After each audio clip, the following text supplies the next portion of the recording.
கர்த்தருடைய பரிசுத்த நாமத்திற்கு மகிமுண்டாகட்டும். ஆண்டவராகிய இயேசு கிறிஸ்துவின் நாமத்தினாலே அன்பு கர்த்தருடைய பிள்ளைகளாகிய தங்கள் அனைவருக்கும் ஸ்வீட் ஊழியத்தின் சார்பாக வாழ்த்துக்களையும் ஸ்தோத்திரங்களையும் தெரிவித்துக் கொள்கின்றேன்.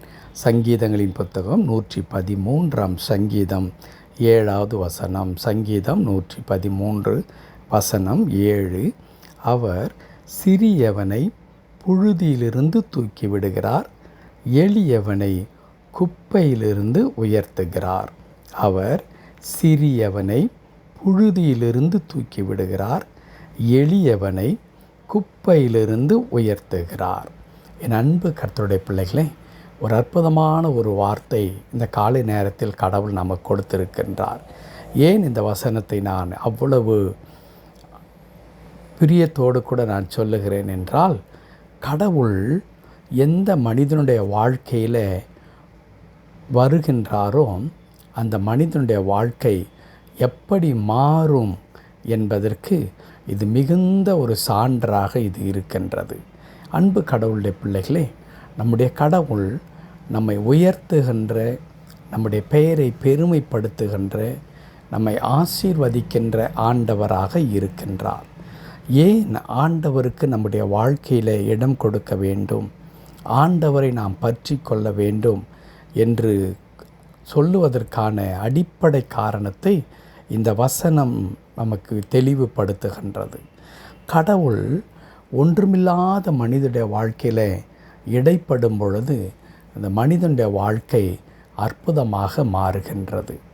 ஒரு ஆற்றங்கரையிலோ அல்லது வேறு ஏதோ ஒரு தண்ணீர் பாங்கான இடத்தில் கிடக்கின்ற ஒரு களிமண் இருக்கிறதே, அந்த களிமண் அந்த மண்பாண்டம் செய்கின்ற இந்த மனிதனுடைய கரத்தில் வரும்பொழுது அதுவரையிலும் சாதாரணமாக போகிற மக்களும் வருகின்ற மக்களும் மிதித்து கொண்டு செல்லுகின்ற ஒரு களிமண்ணாக இருந்தவை என்ன செய்கின்றது, ஒரு அழகான பாத்திரமாக அது மாறுகிறது.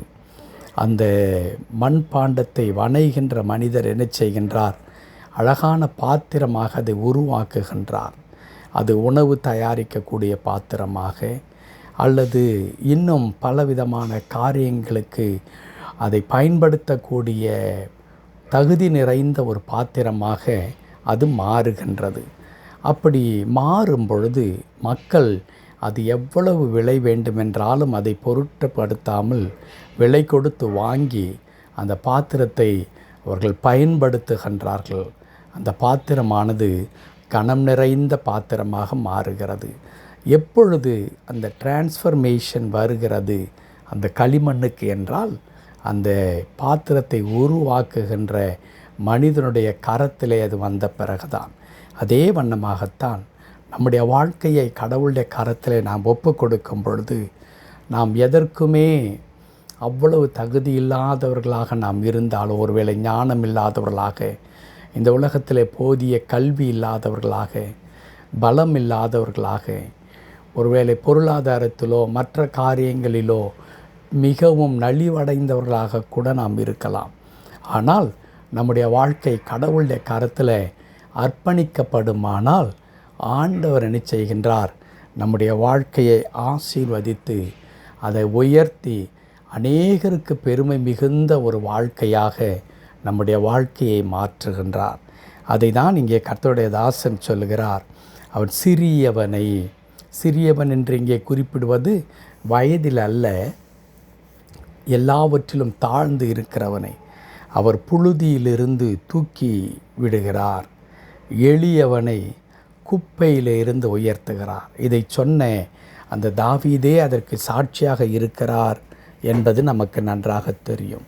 ஏனென்றால் தாவீதின் வாழ்க்கையில் கனவில் கூட நினைத்து பார்க்க முடியாத ஒரு எதிர்காலத்தை கடவுள் அவனுக்கு கொடுக்கின்றார். அவருடைய வாழ்க்கை முழுவதும் எதை சுற்றி இருந்தது என்றால், தன்னுடைய தகப்பனுடைய ஆடுகளை மேய்க்கின்ற ஒரு மனிதனாகத்தான் தாவீது இருக்கின்றார்.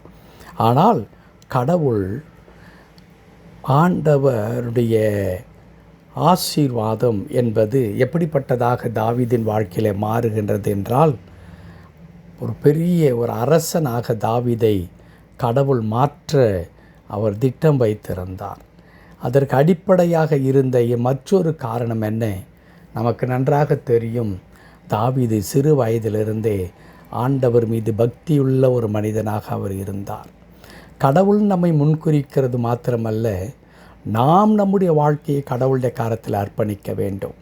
அப்பொழுதுதான் அந்த காரியங்கள் மாறுமே தவிர, வெறுமனே கடவுள் நம்மை முன்குறித்து விட்டு நாம் வணங்கா கழுத்துள்ளவர்களாக கடவுளிடத்தில் அர்ப்பணிக்காதவர்களாக இருப்போமானால் கடவுள் நம்மை கொண்டு ஒன்றும் செய்யவே முடியாது. ஆகவே என் அன்பு கடவுளுடைய பிள்ளைகளே, என் ஆடுகள் என் சத்தத்திற்கு கீழ்ப்படுகிறது, அவைகள் எனக்கு பின் செல்லுகிறது என்று இயேசுவானவர் சொன்ன வண்ணமாய் அவருக்கு நாம் பின் செல்லுகிற மக்களாக, அவர் ஏற்றுக்கொள்ளுகிற மக்களாக, நம்முடைய வாழ்க்கையில் அவர் கிரியை நடப்பிக்க நாம் அனுமதிக்கின்ற மக்களாக இருக்க வேண்டும். அப்பொழுதுதான் கர்த்தர் நம்மை உயர்த்த முடியும். இப்பொழுது வாசித்த இந்த வசனம் நம்முடைய வாழ்க்கையில் நிறைவேறும்.